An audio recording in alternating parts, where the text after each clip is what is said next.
Graças e paz, amados. Amém? Já tivemos aqui os louvores. Já tivemos a Sofia fazendo coreografia. A irmã de Holanda aqui dando a palavra, muito importante, de que hoje nós estamos aqui, irmã? Vivos, aqui na igreja, cultuando o Senhor. Amanhã nós não sabemos. E quando nós falamos sobre a vinda do Senhor Jesus, muitas pessoas se debatem, Como é que o Senhor Jesus vai vir? Que hora vai vir? Se vai ser... Se os cristãos vão passar pela tribulação, se não vão passar pela tribulação. E o mais importante de nós pensarmos em tudo isso é nós estarmos prontos. Porque ele pode vir de repente. Aconteceu com a sua vizinha, aconteceu com a filha do seu amigo. Pode ser de repente, pode acontecer com qualquer um de nós.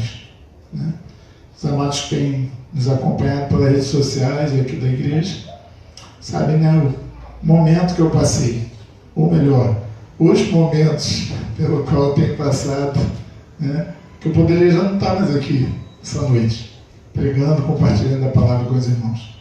Então a nossa vida é assim, a palavra nos ensina que a nossa vida é como um sopro, como um sopro. E outro texto diz que é como uma erva, que nasce, cresce, de repente vem a noite, no dia vem o sol, queima, já não está mais aqui. Mas o mais importante é que nós temos uma alma para dar conta a Deus. O mais importante é que nós precisamos dar conta ao nosso Criador, da vida que Ele nos deu, da oportunidade que Ele nos dá a cada dia de estarmos respirando. O que nós temos feito na nossa vida? Será que a nossa vida tem sido para louvar, adorar a Deus, para glorificar o nome dEle? Foi para isso que o homem foi criado. Quando Deus plantou o jardim do Éden, Ele cria o homem como coroa da criação. Foi a última coisa que Ele criou. E você pode observar que para tudo Deus disse, haja. É a palavra de Deus agindo. Mas, vou usar um termo aqui, Mas quando chegou na vez do homem, o que Deus fez? Deus colocou a mão na massa, Deus não apenas disse, haja o homem. Deus fez questão de moldar o homem, de formar o homem. Tamanho a importância que Deus dá ao ser humano. E será que nós temos dado essa mesma importância a Deus? Temos valorizado a Deus da mesma forma? A humanidade, nós vemos cada dia a humanidade se desviando mais do seu Criador. Nós vemos cada dia a humanidade se desviando mais de Deus.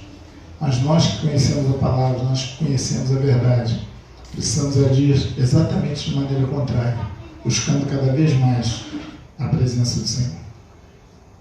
Eu quero continuar a nossa sequência de estudos. Sermão na Montanha. Domingo passado não foi possível nós fazermos esses estudos, então não tivemos a nossa transmissão, mas nesse domingo nós queremos dar continuidade. E nós vamos estar lendo em Mateus 7, de 27 a 37.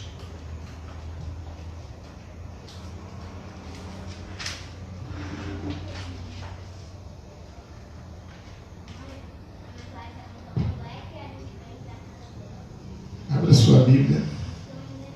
Perdão, Mateus 5, de 27 a 37. Acho que eu falei Mateus 7. Mateus 5, de 27 a 37.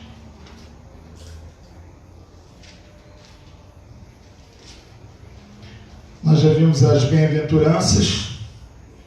Na última mensagem, nós vimos o Senhor Jesus falando que nós somos luz, Penúltima mensagem, depois nós vimos o Senhor Jesus falando sobre a questão da lei, da graça, como Ele veio cumprir a lei, e plantar, o começo da graça. E hoje nós vamos ver o Senhor Jesus falando sobre algo que mexia já com a humanidade naquela época e mexe até hoje. A questão do adultério, a questão da sexualidade, a questão do divórcio. Nós vamos estar compartilhando um pouquinho dos irmãos sobre aquilo que o Senhor Jesus falou, né, nessa ocasião, sobre a questão do adultério. Versículo 27 diz assim a palavra de Deus: ouviste que foi dito aos antigos, não cometerás adultério. Eu, porém, vos digo que qualquer que atentar numa mulher para cobiçar, já em seu coração cometeu adultério com ela.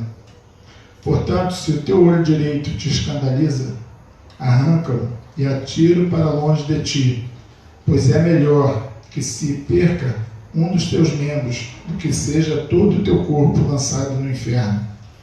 E se a tua mão direita te escandalizar, corta e atira para longe de ti, porque é melhor que um dos teus membros se perca do que seja todo o teu corpo lançado no inferno. Também foi dito: qualquer que deixar sua mulher, dê-lhe carta de desquite ou de divórcio. Eu, porém, vos digo que qualquer que repudiar sua mulher, a não ser por causa da prostituição, faz que ela cometa adultério, e qualquer que casar com a repudiada comete adultério. Outro sim, ouviste que foi dito aos antigos: não perjurarás, mas cumprirás os teus juramentos ao Senhor.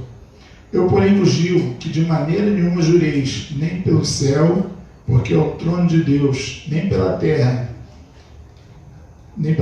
porque é escabelo de seus pés, nem por Jerusalém, porque é a cidade do grande rei. Nem jurarás pela tua cabeça, porque não podes tornar um cabelo branco ou preto. Seja, porém, o vosso falar sim, sim, não, não, porque o que passa disso é de procedência maligna. Senhor, te glorificamos, te louvamos e exaltamos o teu nome. Te pedimos, ó Deus, a tua misericórdia, e que tu possas nos usar, ó Pai, como boca sua, canal de bênção nessa noite. Fala, ó Deus, ao teu povo, fala, ó Pai, aos nossos corações, para o louvor da tua glória, em nome de Jesus. Amém. A questão do adultério, embora a gente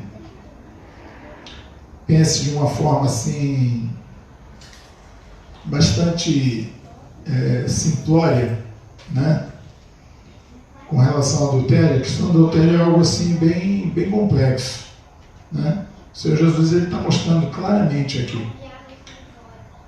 O que a lei dizia? Né? A lei dizia que se uma mulher fosse apanhada numa relação sexual ilícita, ela estava cometendo o quê? Adultério. E se ela fosse pega em adultério, ela deveria ser morta, né? E segundo a lei, né, nós vimos em outro texto, ela deveria ser o quê? Apedrejada. E aí, antes de nós nos debruçarmos sobre esse texto, nós vamos ver uma cena onde Jesus tem diante dele uma mulher que é pega em adultério, que é levada até ele, e muitas das vezes aqueles homens, os doutores da lei, os sacerdotes, eles faziam isso para testar Jesus. E essa mulher é levada a Jesus e a lei dizia simples, a lei era simples. É pega em adultério, tem que ser o quê? Apedrejada. E aí, essa mulher é colocada diante de Jesus e pergunta ao Jesus: Jesus, a lei diz assim, assim, assim, e agora? O que tu dizes? Mais ou menos, né? Eu estou colocando as minhas palavras aqui. E aí a resposta de Jesus é tremenda, quando Jesus diz para aqueles homens: aquele que não tiver pecado, atire a primeira pedra. Primeira pergunta que eu já vi muitos pregadores fazerem é que ninguém comete adultério sozinho. Tem como, né? Se ela estava ali, por que o homem também não foi pego? Por que ele não estaria ali também para ser, né, apedrejado? Então, quando Jesus diz para aquelas pessoas ali: aquele que não tem pecado atire a primeira pedra, Jesus está mostrando para ele, para aquelas pessoas, que todos estão sujeitos ao mesmo tipo de julgamento que aquela mulher. Ou seja, todos estavam sujeitos a ser o quê? Apedrejados. Isso era a lei. E Jesus aqui ele vai dar uma nova interpretação, uma nova visão com relação ao adultério. Por quê? Porque se naquele momento que a mulher deveria ser apedrejada, todos deveriam ser apedrejados com ela. E ela não foi apedrejada porque os acusadores dela, né, resolveram não apedrejá-la mais, porque pesou na consciência deles o fato de que, no mínimo, pelo menos mais um deveria estar ali junto com ela, né? Agora Jesus, ele falando sobre o adultério, ele vai dizer, citando a lei: ouviste que foi dito aos antigos, não cometerás adultério. É a lei, não se deve cometer adultério, é a lei. A adúltera tem que ser apedrejada. E talvez a gente tenha que se fazer uma pergunta: se a adúltera, pela lei, deveria ser apedrejada, por que Jesus poupou a vida daquela mulher? Vamos refletir. Versículo 28, ele continua dizendo, e talvez, e eu creio que seja a resposta para essa nossa pergunta: eu, porém, vos digo que qualquer que atentar numa mulher para cobiçar, já em seu coração cometeu adultério com ela. O que Jesus está dizendo aqui? Que o adultério, ele é muito mais do que simplesmente o fato de uma relação ilícita. Muito mais do que isso. Jesus está dizendo aqui que a pessoa não pode cometer, né, o adultério, mesmo não cometendo a relação. E aí você vai ficar assim, e agora? E depois, né, nós vamos ver um outro texto que Jesus também fala sobre isso, que os discípulos apóstolos falam assim: Senhor, é muito dura essa palavra, é muito difícil. Jesus está dizendo que basta olhar, e o quê? Eu, porém, vos digo que qualquer que atentar numa mulher para a cobiçar. Né? O pastor Ronaldo tem um dito que ele diz que o camarada às vezes está andando na rua, né? E aí parece que o pescoço dele não se converteu muito. Aí passa a mulher, o pescoço vai, e ele, coitado, ele está fazendo uma força para olhar para frente, ao pescoço. Aí de camarada que ele mola no pescoço, né? Está sendo fiel a sua esposa? Não. Está sendo fiel a mulher que também atenta para outros homens? Está sendo fiel ao seu marido? Não. Cometeu adultério? Quem sou eu para julgar? Aqui Jesus está dizendo que se você no seu coração intentar, ou seja, se você, vamos dizer assim, se você der lugar aquilo no teu coração, se você alimentar aquilo, né? É como aquela questão: irai-vos, mas não pequeis, né? O que é irai-vos e não pecar? Já tive várias, vamos dizer assim, não vou dizer discussões, mas vários debates sobre isso, né? Como é que uma pessoa pode se irar e não pecar? Né? Quando você irou, você se pecou. Mas é você não alimentar aquilo, você não alimentar a ira. Por isso que mais adiante vai dizer: não se ponha o sol sobre a vossa ira, né? Às vezes a pessoa dá um vacilo, mas ele não vai alimentar aquilo no coração. Porque Jesus está dizendo que aquele que alimenta isso no seu coração, né, aqui, ó, já em seu coração cometeu adultério com ela, porque ele alimentou ali, ele agasalhou aquele sentimento. Portanto, se o teu olho direito te escandaliza, arranca-o e atira para longe de ti, pois te é melhor que se percam dos teus membros do que seja todo o teu corpo lançado no inferno. Aqui a palavra de Deus está nos ensinando que nós precisamos ter uma coisa chamada domínio próprio, né? O cristão, ele precisa dominar o seu olhar. O cristão, ele precisa dominar os seus membros. Tem uma expressão que eu uso muito, né? É fácil isso, né? Às vezes nós temos um gênio que é difícil de dominar. Às vezes temos um temperamento que e às vezes tem algumas coisas que passam no nosso coração que é difícil de dominar. Mas Jesus está ensinando aqui que é melhor que a gente domine, né? Quando ele diz aqui: é melhor que você arranque um dos seus membros e lance fora, arranque seus olhos, né? Seu olho jogue fora. Não é bem literal isso, dizer: não, se tira, tem que arrancar até você para você não pecar dessa forma, você tem que ficar cego, né? Apesar de que, com relação a essa questão da sexualidade, segundo aí os estudiosos, coisas, há aqueles que não têm controle, camaradas que são aníacos, e aí eles fazem a tal da castração química, né? Prendem o cara, às vezes porque não tem outro jeito, ele pega as pessoas e abusa e mata, né? Jesus está dizendo aqui que nós, que conhecemos a verdade, que nós que servimos a Cristo, nós precisamos ter domínio sobre os nossos membros. O que é lançar fora? Né? É você não ter mais aquela mesma atitude. O que é você lançar fora? Você jogar fora, você se desfazer daquilo. Né? Poderia dizer até se desfazer dos maus hábitos. Né? Que poderia se falar aqui em internet, pessoas que acessam coisas que não devem, né? Certos filmes, certas programações. Né? Então a pessoa tem que estar muito atenta a isso. Você é cristão? Sim. Então, se você é cristão, você tem que viver como cristão, ver como tal.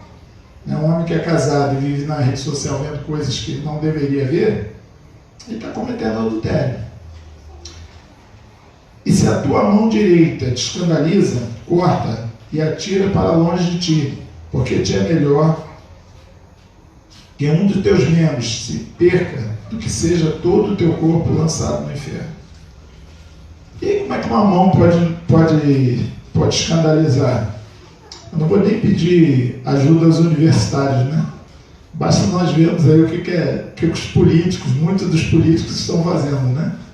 Na mão grande, tirando da saúde, tirando da educação, e não pensam que aquilo que eles estão roubando, defraudando os cofres públicos, está faltando lá para as crianças, na educação, está faltando na área da saúde para as pessoas que precisam do atendimento médico. Nós vimos muito, né, muitas denúncias, nós vimos muito disso agora, nesse período agora de Covid. Né, hospitais que era todo montado, mas não tinha lá os médicos. Para que montaram uma estrutura daquele tamanho se não ia ter as pessoas? Porque alguém estava levando alguma vantagem naquilo ali. Se a mão direita, se a tua mão te escandaliza, melhor que você faça o quê? Corta e jogue fora. Então, se de alguma maneira você está procedendo de uma maneira errada, de uma maneira que não condiz, né, com princípios bíblicos, melhor que você não faça. Porque é claro que é melhor que você se desfaça desses maus hábitos, para que não seja todo o teu corpo lançado aonde? No inferno. Também foi dito, qualquer que deixar sua mulher, dele carta de desquite, né, de divórcio, outras versões. Eu, porém, vos digo que qualquer que repudiar sua mulher, a não ser por causa da prostituição, fez com que ela cometa adultério, e qualquer que casar com a repudiada, comete adultério. Fui estudar um pouquinho sobre isso, fazer algumas pesquisas, né? E nós vemos o quanto esse tema é polêmico, né? Cria várias interpretações e várias discussões a respeito. Como é que é esse caso? O homem pode ou não se separar da mulher? Casamento pode ser dissolvido, pode terminar ou não pode? Como é que funciona isso? Quero levar vocês para outro texto que encontra-se em Mateus também, 19, de 3 a 10. Jesus vai falar um pouquinho mais claramente com relação a isso, e eu quero compartilhar com vocês essa noite. Mateus 19, do verso 3 ao verso 10. Nós vamos lendo à medida que... Mateus 19, 3 a 10. Há muitos anos, as minhas filhas adolescentes, e eu senti que já começava a surgir assim alguns interesses, né, delas, e aí questão de namoro e tudo. E aí um belo dia eu cheguei em casa com um livro para elas, para que elas lessem. E o título do livro era O Divórcio Começa no Namoro. E minha filha até pouco tempo ela lembrou disso. Ela pensou, mas isso é livro que se deu para um adolescente.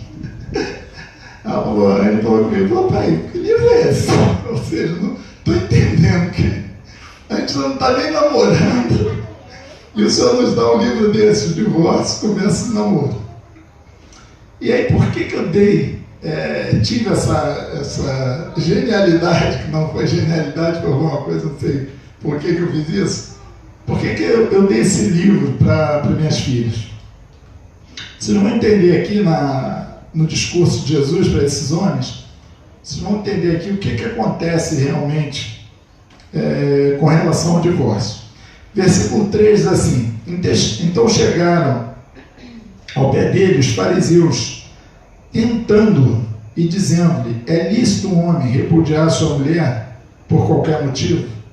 Olha a pergunta desses homens. Olha bem a pergunta desses homens. Esses homens chegam para Jesus e dizem assim: escuta, é lícito um homem repudiar sua mulher por qualquer motivo? E por que eles estavam fazendo essa pergunta? Já naquela época já existia duas formas de ver a separação. Pelo menos duas. Talvez existisse mais. Duas formas de ver a separação. Uma era essa questão. O homem casou, a mulher botou muito sal na comida, ou sei lá, não limpou a casa direito, camarada, não, essa não serve para mim, vamos a outra. Separa. E a outra linha seria daquela de que o camarada casou, ele tem que aturar tudo, tanto o homem quanto a mulher. E aí eles querendo pegar Jesus, que Jesus aqui, dependendo da forma que Jesus respondesse, ele iria comprar uma briga com alguma desses camaradas. Se Jesus dissesse assim, não, pode se separar, ele compraria briga com aqueles que dizem que não casou, é para sempre. Se Jesus diz, não pode separar, então compraria briga com o outro lado. E como nós sabemos que Jesus ele sempre tem uma resposta além daquilo que nós pedimos, ou além daquilo que nós pensamos, Jesus aqui responde para eles de uma maneira assim, bem clara. Primeiro, Jesus diz para eles, diz assim, versículo 4, ele, porém, respondeu e disse, não tendes lido que aquele que os fez, no princípio, macho e fêmea, os fez? Primeiro, o que é casamento? E aí vocês vão entender por que eu dei o livrinho lá para minhas filhas. Primeiro, temos que entender o que é casamento. Casamento não é algo que é elaborado por uma instituição religiosa. Casamento não é algo que é elaborado por uma instituição jurídica. O que é casamento então, pastor? Casamento foi algo instituído por quem? Por Deus. Por isso que Jesus começa a dizer para eles aqui, vocês não sabem que Deus, quando os criou o quê? Macho e fêmea? E aí há de se pensar, E aí há de se pensar. Nós temos visto aí algumas falácias de que o mais importante é o amor. Não, mas isso aí tem que ter amor. Se não tem amor, pode ser qualquer coisa. Pode ser um com o outro, outra com o outro, outra com o outro, outro com o outro. Vocês estão entendendo, Mas o mais importante não é o amor. O mais importante é aquilo que Deus, para um casamento, o mais importante é aquilo que Deus instituiu, aquilo que Deus colocou. E Jesus aqui é claro. Ele, porém, respondendo, disse-lhe, não tendes lido que aquele que os fez, no princípio, os fez o quê? Macho e fêmea. Então, para nós entendermos casamento, primeiro nós temos que entender que é uma instituição divina, é algo divino, e precisamos entender que casamento são de pessoas de sexo diferentes. Mas você pode ter uma união estável. Você pode ter um relacionamento hiper, super duradouro, confortável, maravilhoso para você. Mas não vai ser um casamento. Casamento é. Por que a palavra casamento? Vamos fazer uma análise aqui científica, depois vocês me batam depois. Tá? Mas o que é um casamento? Fazer um gestozinho aqui para você. Casamento é algo que casa. Deu para entender? Dá para casar alguma coisa que não tem as peças se encaixando? Dá para casar. Isso é casamento, é algo que Deus instituiu como macho e fêmea. Por que nós estamos falando isso? Porque mais adiante nós vamos falar sobre o quê? A separação, sobre o divórcio. Versículo 5. E disse: portanto deixará o homem pai e mãe, e se unirá à sua mulher, e serão dois, uma só carne. E aí eu fui buscar a citação desse versículo, e ela está lá em Gênesis, quando Deus institui o homem, a mulher, e Deus institui o quê? O casamento. E aí, mais uma vez, nós precisamos entender a importância do casamento. O casamento ele tem uma importância tão grande para Deus, tão significativa para Deus, que Jesus jamais poderia dizer para aqueles homens: olha, não, tudo bem, pode se separar. E aí Jesus diz o quê? Que, portanto, deixará o quê? O homem, pai e mãe. O casamento tem uma importância tão grande para Deus que você vai deixar a sua família de origem e vai construir o quê? Uma nova família. Você precisa deixar a sua casa para formar o quê? Uma outra casa. É muito comum nós vermos pessoas com problemas no casamento porque ainda não saíram de casa, ainda não deixaram seus pais. Ah, pastor, mas como isso? Não entendi, eu já estou morando com meu marido já há 5 anos. É verdade, você está morando com seu marido, está morando com a sua mulher, mas você ainda não deixou a sua casa, ainda quer que a sua mulher cozinhe igual sua mãe cozinhava. Você ainda não deixou a sua casa, ainda quer que seu marido aja da mesma forma que seu pai agia. Se é que você teve um pai exemplar e teve uma mãe exemplar. Não que toda mãe exemplar tenha que cozinhar, né? Cada mulher tem seu dote, cada homem também tem suas qualidades. Mas você não deixou a sua casa. Que a Bíblia diz: deixará o homem, pai e mãe, e unir-se-á a sua mulher. Você está ali, você vai ser um marco zero, você vai começar o teu relacionamento. E é fato dizer, e eu posso dizer com certeza, que quando algo começa errado, qual é a probabilidade de terminar errado? É grande, né? Se nós começamos uma construção sem um alicerce devido, sem uma base devida, qual é a possibilidade dessa construção ruir? Porque você vai colocando coisas em cima desse alicerce, não vai? Casamento não é assim? Passou o primeiro ano, I love you. Passou o segundo ano, meu amor. Já saiu do inglês para o português. E aí você vai, daqui a alguns dias não tem mais love, não tem mais nada, só tem conta para pagar, só tem problema para você resolver. E aí tem que haver um alicerce, tem que haver um amor de verdade, tem que haver um alicerce, tem que haver uma maturidade que você se casou, você não vai estar correndo para a casa de papai e mamãe. Você se casou, você tem que assumir o teu compromisso, assumir a tua responsabilidade. E aí Jesus continua dizendo, né? Deixará o homem, seu pai e sua mãe, e unir-se-á a sua mulher. E serão dois o quê? Uma só carne.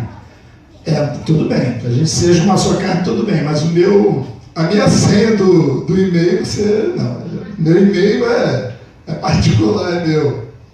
Meu celular tem código para... Né?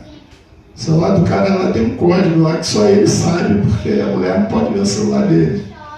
A mulher tem lá uma senha que... E senha de mulher, eu imagino que deva ser, né?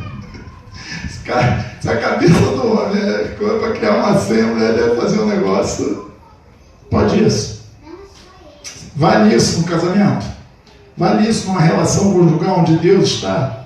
Onde a palavra de Deus está se cumprindo? Eu posso dizer que eu e minha patroa ali, eu e a Keila, nós temos o mesmo celular, temos o mesmo WhatsApp. Eu tenho um outro celularzinho, pega que é só para me dizer alô, não faz mais nada do que isso. O WhatsApp é o mesmo, senha de e-mail ela tem, eu tenho dela, ela tem o meu. Nós não temos o que escolher. E não podemos ter. Um relacionamento não pode ter o que escolher. Ah, mas e a privacidade? Então a Bíblia está errada.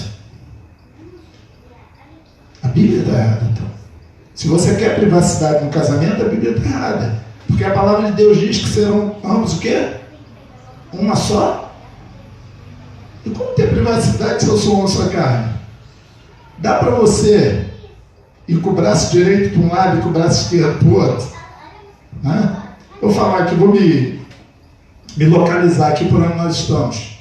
Meu braço direito quer ir lá para Benevite. Meu braço esquerdo, perdão, quer ir lá para Benevite. Meu braço direito quer ir para Ananindeua. Tem jeito? Não dá. Né? Vocês estão me ouvindo? São duas cidades opostas aqui de onde nós estamos. Não dá. Por que não dá? Porque somos ambos que uma só carne. Jesus vai mais a fundo nessa história, quando diz assim, versículo, serão dois uma só carne, versículo 5, versículo 6, assim não são mais dois, mas uma só carne, portanto, o que Deus ajuntou, não separe o homem. E aí, para mim, Wesley, está o X da questão de relacionamento, está o X da questão de casamento, está o X da questão de divórcio e separação. Para mim, não tem mais o que se discutir. Basta nós entendermos essa palavra. O que Deus ajuntou, não separe o homem. Pastor, mas o que quer dizer isso? O que quer dizer isso? É simples. Você pode ter um casamento no civil, né? Lá onde você assinou a certidão de casamento direitinho, na certidão de casamento está o seu nome, da sua esposa, ou vice-versa. Testemunha, né? E tinha uma piada antigamente que você dizia assim, se casamento fosse bom, não precisava de testemunha, né? Acho que hoje em dia nem precisa mais, né? O camarada se casa, nem... Isso é só para descontrair, irmãos, porque o negócio é sério. Porque hoje em dia se casar e se descasar está como se fosse a mesma coisa, e não é. Nós vemos aqui, não é. Casamento é algo sério. E a Bíblia está dizendo, o que Deus ajuntou, não. E o que Deus ajuntou? Foi um documento dado pela justiça.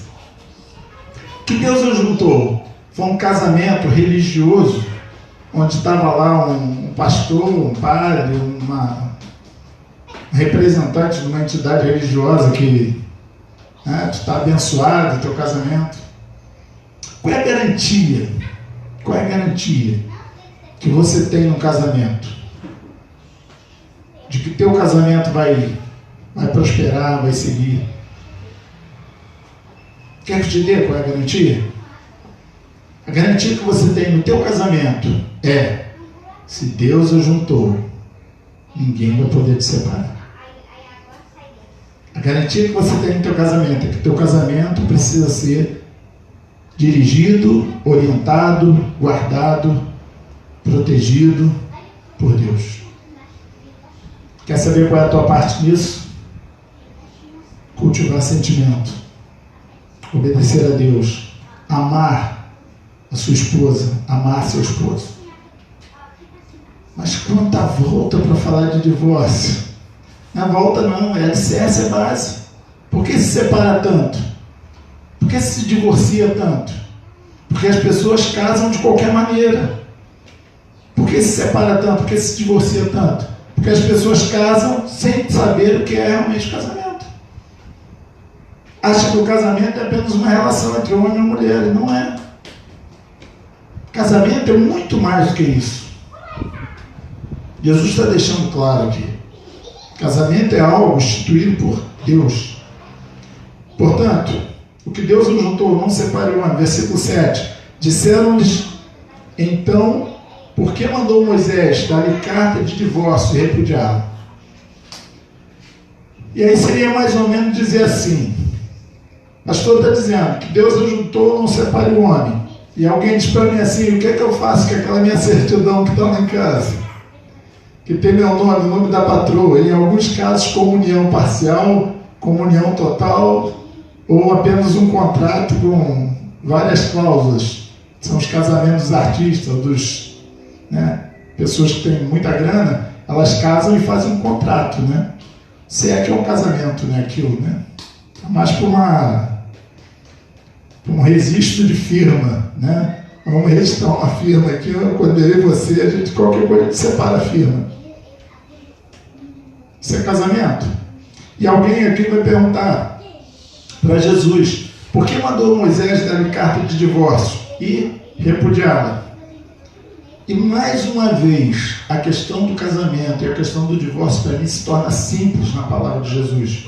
Quando ele diz, disse-lhe ele, Moisés, disse-lhes ele, Moisés, por causa da dureza dos vossos corações, vos permitiu repudiar vossas mulheres, mas ao princípio não foi assim.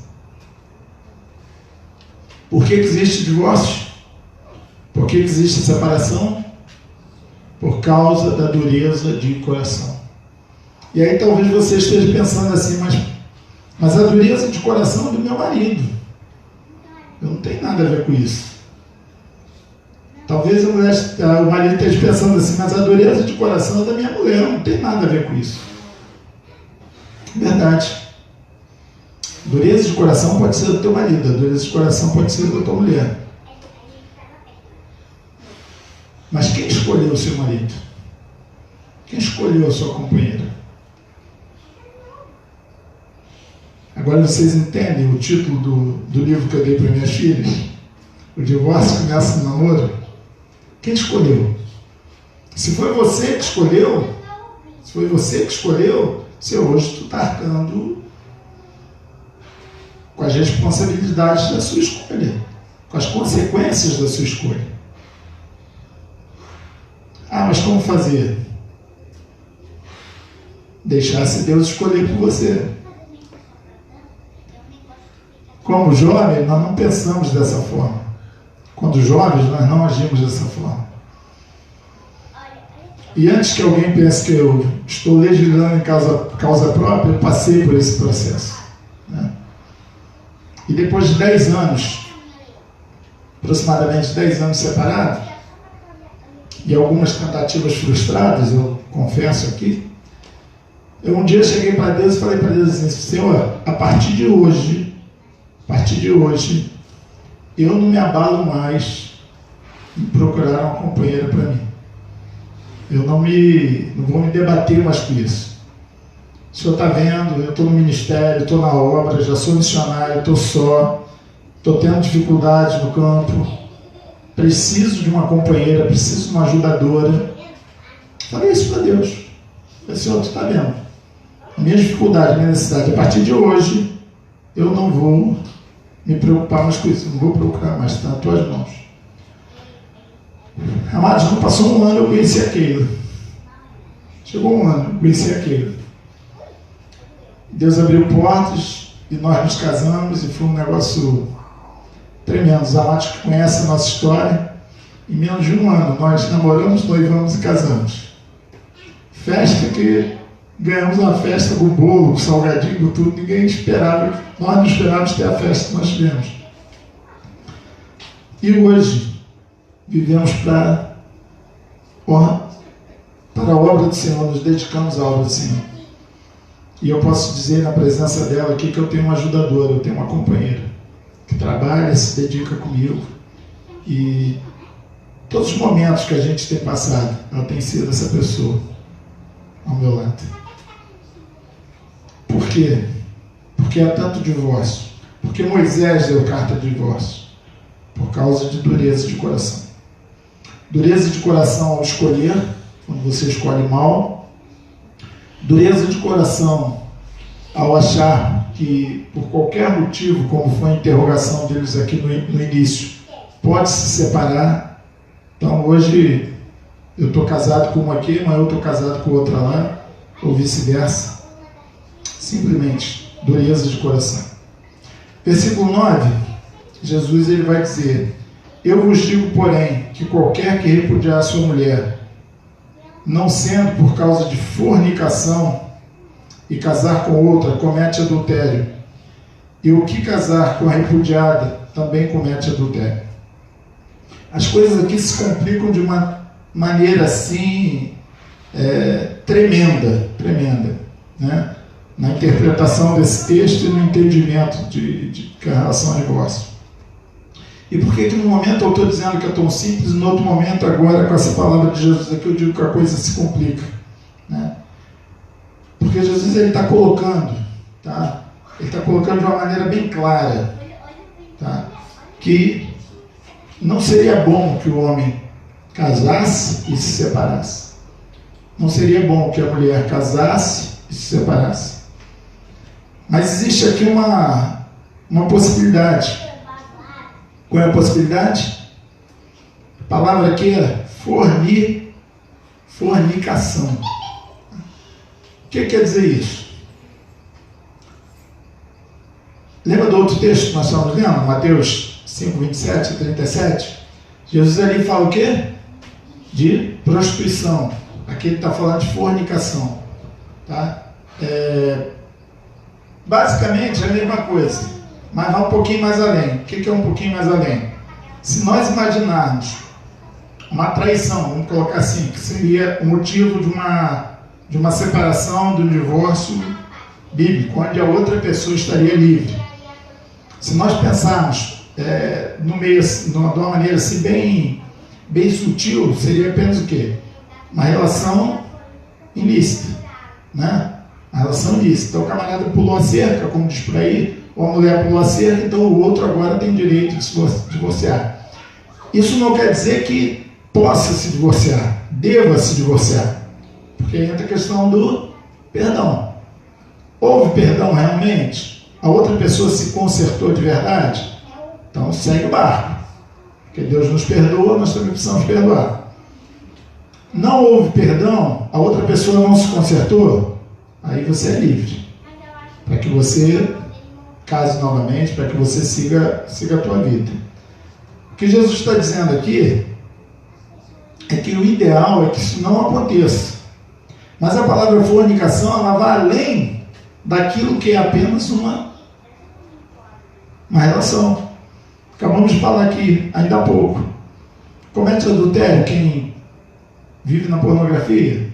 Comete. Comete adultério quem, mesmo não fazendo o ato, viva chavecando um ou outro por aí, ou uma ou outra por aí? Comete. Olha para que negócio é sério. É sério. Isso é o que? Fornicação. E se eu for entrar mais a fundo, tá? Tem alguns tipos de relações sadomasoquistas, relações com animais. Isso é fornicação. Nessas circunstâncias, Jesus está dizendo que a outra pessoa está o quê? Livre. A partir daí. O ofendido, no caso, a parte ofendida está livre. E casar com outra, comete adultério. Ou seja, quem fez, né? Ele comete adultério e ele vai cometer adultério se ele casar de novo. E a mulher que foi repudiada também comete adultério, se casar novamente. E é um negócio aí, tremendo. Por quê? Tá? É um negócio aí tremendo. Por quê? A pessoa erra e ela joga a outra pessoa nas mesmas condições. Isso é sério. Vamos adiante um pouquinho, para nós fecharmos aqui esse texto.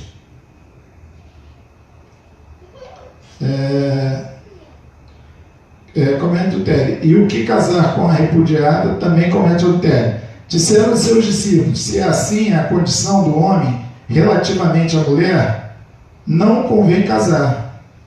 Ele, porém, vos disse: nem todos podem receber esta palavra, mas só aqueles a quem foi concedido.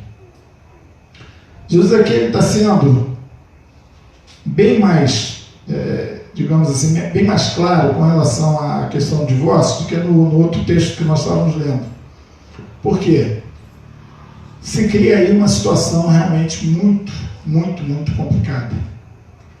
Qual é o ideal? É a pessoa, antes de se casar, ela orar, pedir direção a Deus, pedir que Deus coloque na vida dela aquele que realmente vai ser o marido, vai ser a mulher para toda a vida. Há possibilidade de uma mulher ou um homem se divorciar e viver uma vida digna, né, e bíblica? Uma das possibilidades é essa que nós já falamos. Deus não vai fazer com que você pague pelo erro do outro, de maneira nenhuma. De maneira nenhuma. Então, se acontecer uma traição e não houve um entendimento, não houve perdão, não houve uma transformação, a pessoa que foi traída ela pode seguir sua vida. Eu estava pesquisando, vendo um pouco sobre isso, e segundo eu vi, existe pelo menos 3 linhas, né, de pensamentos teológicos, digamos assim, embora eu não goste muito dessa palavra, mas existe pelo menos 3 linhas de pensamentos teológicos com relação a isso. A liberal, onde você pode casar e se separar a hora que bem entender, né, mais uma vez voltando no discurso que se usa, vale o amor, né? Então, toque para frente. Hoje eu amo fulano, amanhã eu amo a Beltrano. O importante é o amor. E já dizia o poeta que o amor seja eterno enquanto dure. Quanto isso foi verdade para ele, é verdade na humanidade, eu não sei. Mas biblicamente não é. Ou é amor ou não é amor. Não existe meio termo. Essa é a primeira linha. A segunda linha é uma linha mais dura, né? Onde se diz que uma vez você casou, casado para sempre. Não tem nada que separe, você tem só a morte, né? E a terceira linha é uma linha moderada, onde se entende que existe realmente algumas formas onde o casamento pode ser rompido, né? Onde o relacionamento pode ser rompido, e aí há uma possibilidade da pessoa casar de novo, sem culpa, sem problema. Eu volto a dizer, tá? Tá? Que Deus uniu, não separe um homem. Eu acho que se aconteceu algo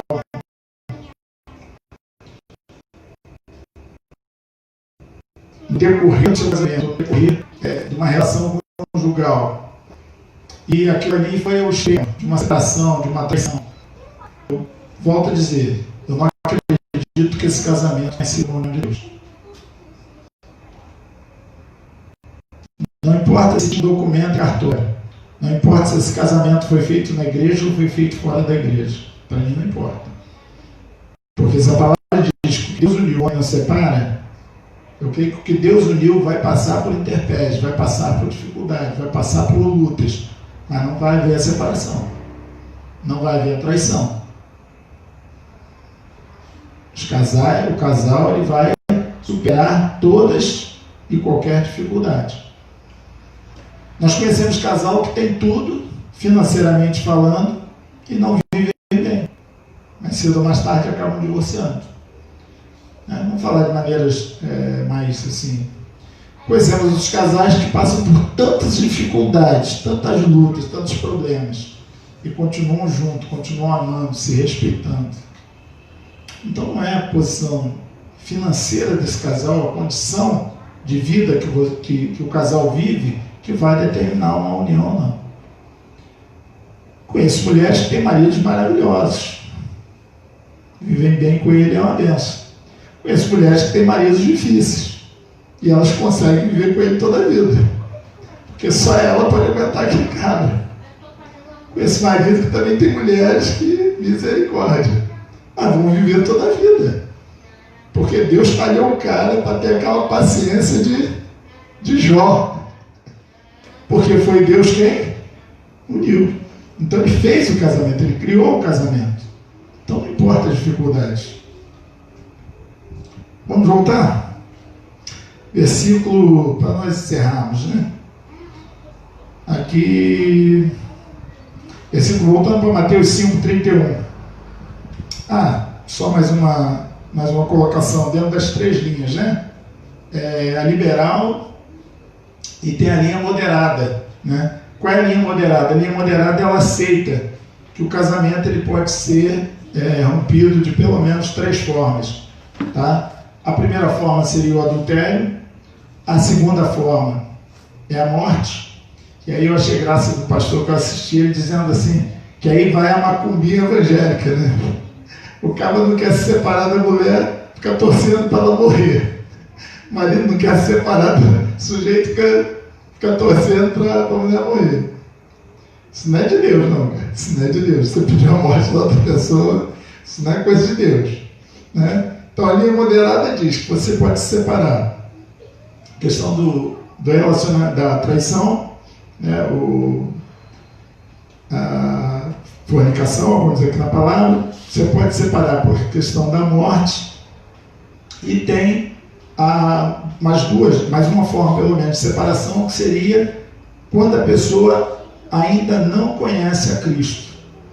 Mas como é que isso funciona? O apóstolo Paulo vai falar sobre isso. O casal vem para a igreja, né? Vem ele e ela para a igreja.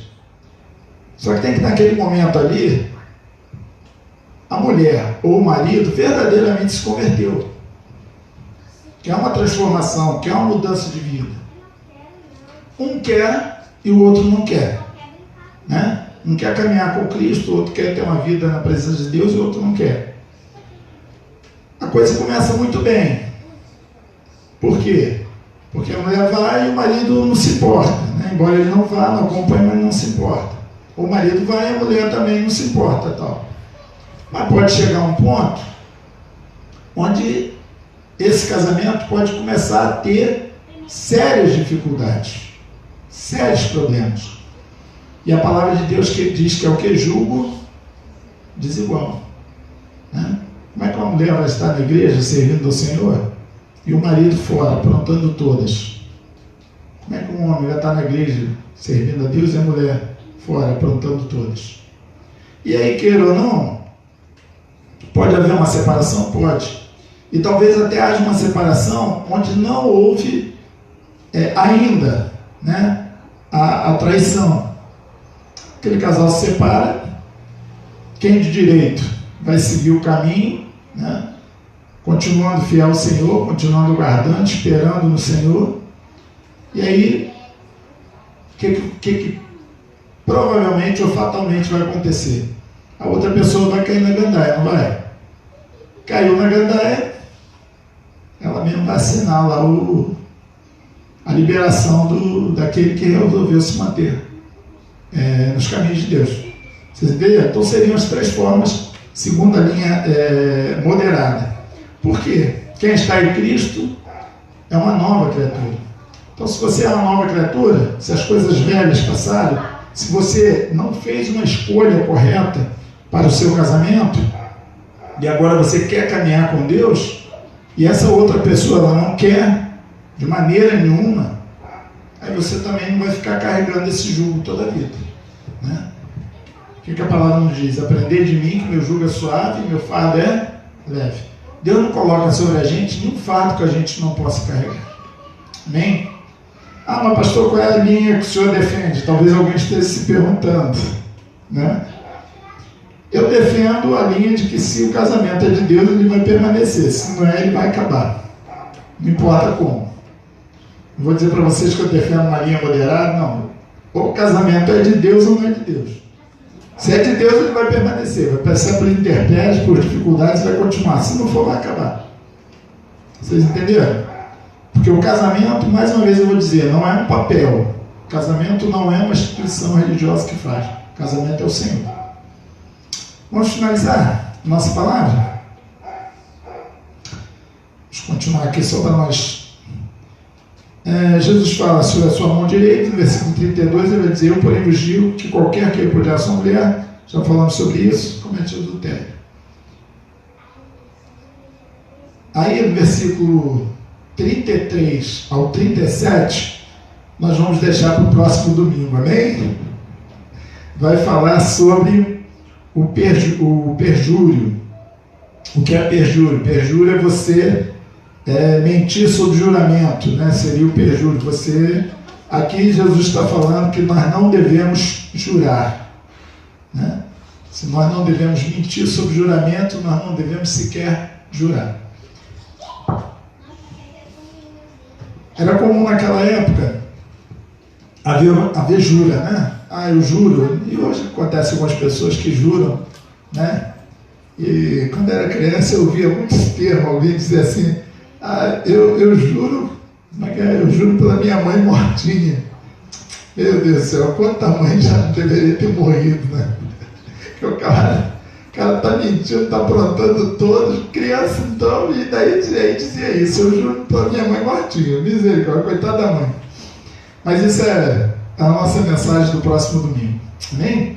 Vamos dar graças a Deus, porque Deus ele instituiu o casamento. Vamos dar graças a Deus porque Deus ele fez homem e mulher para uma relação conjugal duradoura, e eu diria que até que a morte realmente separe. Esse foi o propósito de Deus, esse foi a vontade de Deus e o desejo do coração de Deus. Há possibilidade de separação? Como nós já dissemos, né? Quando uma pessoa se prostitui, né? E de outra forma, quando o camarada não quer nada, que é a hora do Brasil, Deus não vai deixar a mulher, não vai deixar o homem carregando esse fardo toda a vida. O apóstolo Paulo diz que pode haver o caso onde o marido cristão santifique a mulher não cristã, ou a mulher cristã santifique o marido não cristão. Mas quem vai saber se a pessoa realmente vai ser santificada, se a pessoa realmente vai ser transformada ou não? No mesmo texto, o apóstolo Paulo está dizendo o seguinte, que se essa pessoa que não quer nada com a hora do Brasil, ela se apartar, essa mulher, esse homem fica o quê? Livre. Só para nós finalizarmos. Curva a sua cabeça, vamos orar e agradecemos a Deus. Pai, te glorificamos, ó Deus, por mais esse culto, Senhor. Recebe, ó Deus, no trono da tua glória, Senhor, com um cheiro suave, ó Deus, e agradável a ti. Te clamamos, ó Deus, pelas famílias, Senhor, que têm congregado aqui conosco, Senhor. Que o Senhor possa estar abençoando a cada família, a cada lar, Senhor. E te pedimos, ó Deus, que os casamentos, ó Deus, aqui representados, Senhor, possam ter sido, ó Deus, casamentos, ó Pai, realmente efetuados por ti, Senhor. E se não, Senhor, que o Senhor possa entrar nessas vidas de uma forma tão maravilhosa, Pai, que esse casamento que antes era maldição possa ser transformado em bênção, que esse casamento que antes era treva possa ser transformado em luz, que as pessoas deem, ó Pai, lugar, ó Deus, ao teu Espírito, Senhor, para que tu possas trabalhar nas suas mentes, nos seus corações e nas suas vidas, para que o seu nome seja glorificado através de cada lar, através de cada família, ó Deus, aqui representada. Te pedimos, ó Deus, em nome de Jesus, tem misericórdia, Senhor, da nossa nação, Senhor, que cada dia mais, ó Pai, tem desvalorizado, tem acabado com os valores morais, com os valores bíblicos, que cada dia mais tem se voltado, ó Deus, para a carne, para o mundo, Senhor. Ó Deus, tem misericórdia da nossa nação, Senhor. Ó Deus, que o teu povo, que as tuas igrejas, Senhor, possam estar pregando a tua palavra, possam estar pregando, ó Deus, a verdade do teu evangelho, Senhor. E que, ó Deus, isso sirva, Pai, de transformação de vidas, Senhor, para o louvor da tua glória. Dá-nos uma semana abençoada, uma semana cheia da tua paz, da tua graça, uma semana, ó Deus, cheia da tua misericórdia, Senhor. Repreendendo, ó Deus, toda a intenção do inimigo sobre as nossas vidas, Senhor, sobre a vida da tua igreja, dos teus servos, Senhor. Te pedimos, ó Pai, em nome de Jesus, que o Senhor possa estar nos guardando, nos protegendo. Ó Deus, temos passado por uma onda, Senhor, em toda a humanidade, ó Pai, de enfermidade, Senhor. Se não, ó Deus, com a Covid, mas com muitas outras enfermidades. Pedimos, ó Deus, a tua cura, Senhor, sobre os teus servos, sobre as tuas servas, Senhor. Ó Deus, que a tua boa mão, a tua provisão, o teu cuidado, Senhor, possa estar sobre as nossas vidas, Senhor. Que toda enfermidade, ó Deus, possa ser repreendida em nome de Jesus, ó Pai. E que nós possamos, ó Deus, ter saúde, Senhor, para te glorificar. Que nós possamos, ó Deus, ter saúde, ó Deus, para darmos testemunho, ó Deus, quão bom, Pai, tu tens sido, ó Deus, para conosco. Que nós possamos ter saúde, ó Deus, para darmos testemunho de ti, para louvarmos o teu nome, para caminharmos, ó Deus, para a tua casa, Senhor. Abençoa os teus servos, abençoa, Deus, a família dos teus servos. Guarda-nos, livra-nos do mal, Senhor, e que esse trabalho aqui, que essa obra aqui nesse lugar, Senhor, possa, Deus, vir a crescer, possa vir prosperar, Senhor, para a glória e honra do teu nome. Em nome de Jesus nós te pedimos e te agradecemos. Amém, Senhor. Amém. Sigam na paz do Senhor. Como sempre, temos um momento ali de comunhão, né? Hoje não vai ser diferente. E os irmãos que trouxeram sua oferta também podem depositar no gasofilácio.